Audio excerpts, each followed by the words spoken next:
Welcome to both of you. I'd like to begin by taking both of you down the memory lane and to start by asking if you could recollect one memorable experience from your days in IIT. Me first? Yes, sir. Well, at IIT Kanpur, we had a very good computer lab, but the time that was given for programming to every student was always very, very limited. So I used to buy time from others. I'll solve others' problems and take their time. That was real fun. I think I was about to say a story about how I used to have 2 rasagollas every day, but now that he spoke about computers, you're right. The access to computing at that time, I think, was very difficult. But it's amazing how the world has changed. But for me, fond memories of friends, and I met my wife there, so that's what I remember most about IIT. That is the most memorable. You've created memory there. Yeah. In the last few years, the vision of a digital India has truly taken center stage. And all of us today, all of us in this room, are witness to it, a participant to it. Looking forward, Sir, Honorable Minister, I want to ask you, what would be some of the priorities, what would be some of the focus area for the government? And particularly today, if I may ask, looking at the digital world we all are living in, what are some of the, how are you focusing on cyber security? Quite a few priorities. See, over last 8 years, the vision of Digital India has really taken us to a level where we have a very successful, absolutely scalable India stack. And that India stack helped us manage something as big as the pandemic, using the CoWIN platform, which used all the horizontal constructs of the India stack. We were able to deliver vaccines to 1 billion plus people, actually 2.2 billion vaccine doses. Scheduling for that scale with all the logistics challenges that we had, right? And giving the certificate instantaneously. It was a massive work, and that was only possible because of the technology stack. Having the payment system that we have today, the UPI payment system, phenomenally successful. As we speak, it is almost like India's 55% of India's GDP transactions are today happening on the UPI, the payment platform that we have, right? So similar digital platforms we will keep on building for health system, for logistics, for many other sectors. That's one part. Second part, we'll be taking the startup ecosystem to tier 2 cities, tier 3 cities. We see so much talent coming out of smaller cities and towns, so we would try to channelize that. Third, we will be focusing on India has been ranked as #1 talent concentration geography for AI, right? So very recently in the Network Readiness Index, India was ranked as #1 on the talent concentration for AI. So we would like to channelize that through very stable, a very good, very comprehensive legal and regulatory ecosystem. Thank you, sir. Sundar, today all of us and then everyone here in some way is a participant to this. Also, India has a very fast-growing startup economy, startup ecosystem. We have some phenomenal entrepreneurs, and Google has played an active role in nurturing this ecosystem. Going forward, I would like to ask you, how do you see the digital India playing a role in the growth of the startup economy here in our country? Look, first of all, thanks for having us. It's an honor to have Minister Vaishnaw here as well. Real pleasure to be here. Every time I come, the sophistication of the India startup ecosystem, it's measurably improving. Part of what we have done with the India Digitization Fund is increasingly focusing on our investments towards startups from India, like Glance.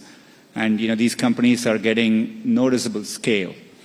And increasingly, as you heard earlier, we have announced a $300 million fund with a focus. 1/4 of the fund will go towards startups led by women or startups which are focused on bridging the gender divide.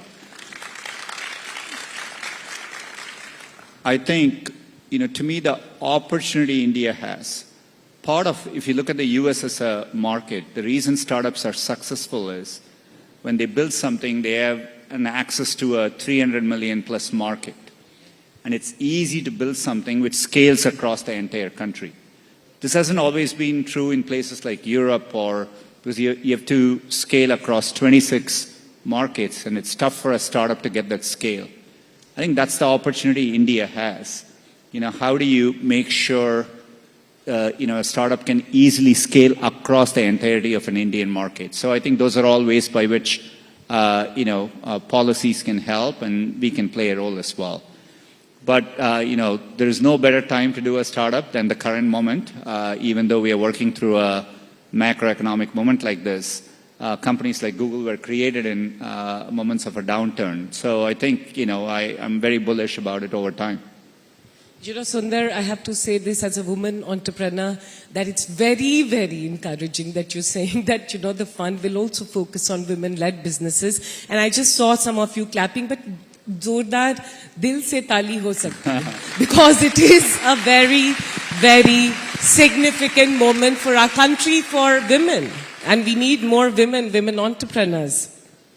Honorable Minister, as we look forward, we are seeing AI emerge as one of the, an important emphasis for the government and area and priority. Honorable Prime Minister talked about it, and we've seen a lot of focus there. What are some of the areas in AI that you're keen to nurture through the government? So AI is going to play a very big role in India's tech story going forward. There are multiple number of fields, multiple number of areas in which AI is going to make a significant difference. Agriculture is one such field. The diversity of languages that we have, how do we bridge the gap between people who speak one language and the other, that's going to be second. Then making credit accessible to the people at the bottom of the pyramid. That's going to be a major, major task ahead in which we will be using AI. And that's going to ride on the success that we have already had in terms of the payment system, the identity system, and a very rapid adoption of technology across different sections of the society and across all geographies. So we are going to use all these things, and once we have our data protection bill and the telecom bill and the Digital India bill in place, then it creates a robust framework in which we can use some of the data sets which are available, public data sets, and then use them and harness the power of technology to provide better solutions, better services. And our focus is always, the rich people can always take care of themselves, right?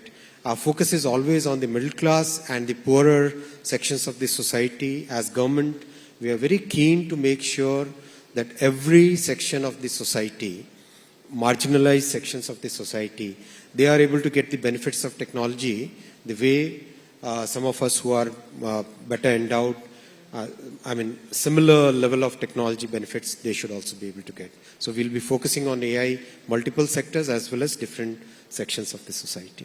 Thank you. Yeah. Sundar, you have once said that AI, and I'll read this, is one of the most profound technologies we are working on, as important or more than fire and electricity. And today we saw and we heard about the interesting applications of AI that has been used. If you were to choose which area of AI's impact excites you the most? I think it'll touch every sector over time, and so, but for us, core to our mission, people come to Google to find information. So where I get most excited is how we can use AI in that service of that mission. One of our key parts of our mission is to make Google universally accessible and useful. We are increasingly use AI to scale up the number of languages we can offer. We recently added 9 new Indian languages, Assamese, Bhojpuri, Konkani, etc. Now we are working on one powerful AI model which can bring information across 1,000 languages.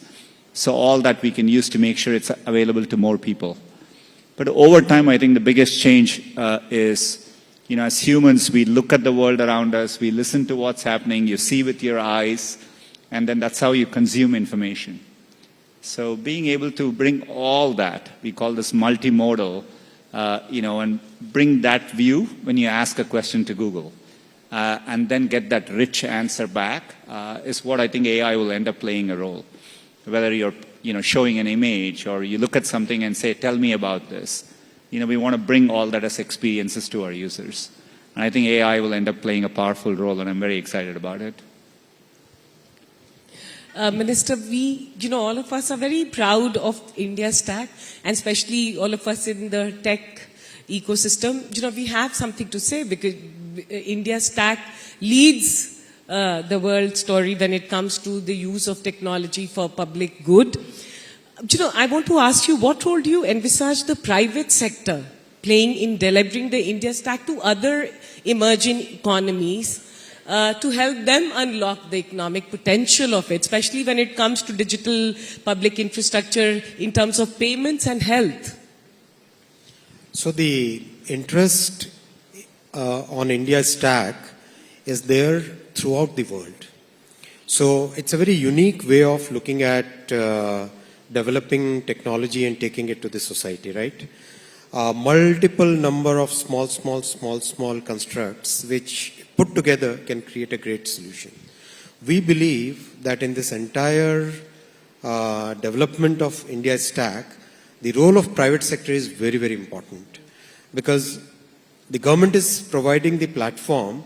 On top of this platform, any startup, any private sector entity, big, large, small, medium, any size, they can join it and they can create their own solutions which meet their requirements.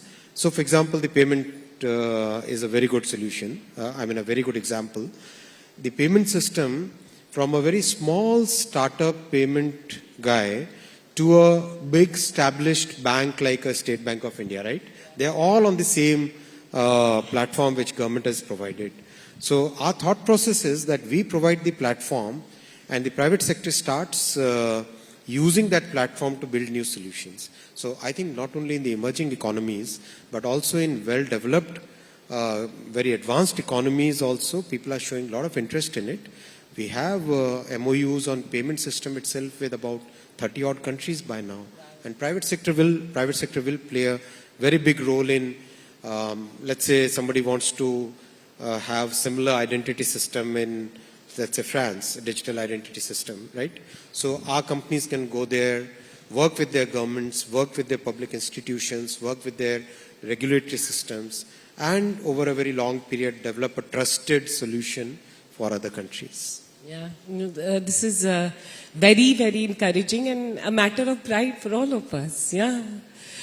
Sundar, I have to ask you this. We grew up in an India where we were very happy about importing from the world. But increasingly, we are living in an India which is exporting to the world. And we are really, genuinely very proud of Made in India tag. I want to ask you, how do you look at this trend and how do you see this continuing and furthering? Look, it's an incredible opportunity. The minister spoke about the depth and the breadth of talent available in the country. In our experience, we see that playing out in Google. We saw the opportunity on top of UPI. In fact, I used the UPI example in other countries around the world. I think, the fact that you can, the way the COVID relief funds show up in an individual's accounts instantly, it's remarkable. And, we built Google Pay in India based on the UPI stack. And now we are bringing that to other countries around the world. There are many more examples of it. We used AI technology to develop flood forecasting for India and then later Bangladesh. This is an alert which gets sent out to 23 million people every year. Now we are bringing it to many, many more countries around the world. So I think you will see this trend grow over time. And, with the scale of the market here, being able to find a solution. And in many cases in India, you can leapfrog and get to the next solution faster. So I think it'll be a big incentive for us to do it here and then take it to other countries, which sometimes are slower to go through these phases. So I see this trend as something which will be increasing over time.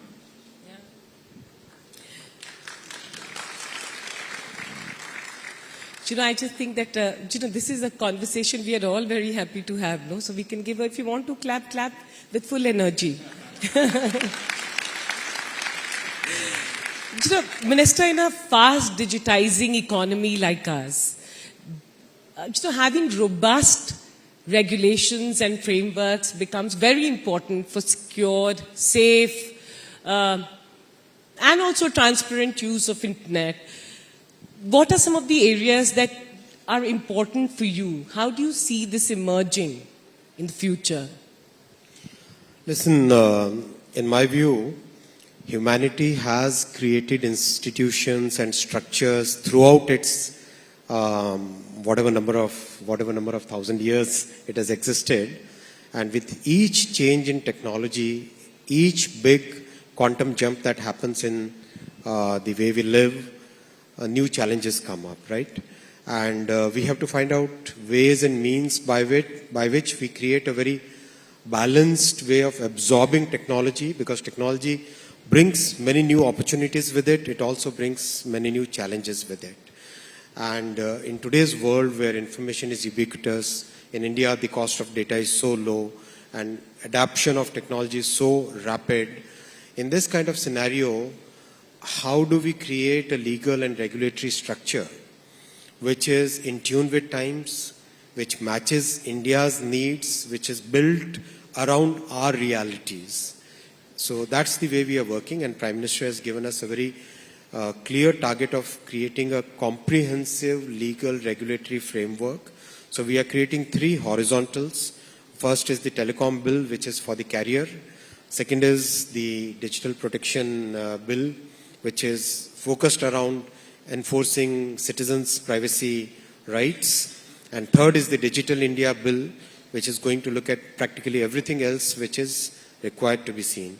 These are the 3 horizontals, on top of which will be multiple small sectoral focused modular regulations. So it's a very comprehensive outlook. We should be able to complete this exercise in the coming 14 to 16 months. The 2 bills which have been put up for consultation should be completed by July, August. It should pass the Parliament. And we have a very open process of consultation with all the stakeholders. Our teams are giving time. I and my ministerial colleagues, both of us are, all of us are giving a lot of time on consultation, on understanding what people's concerns are.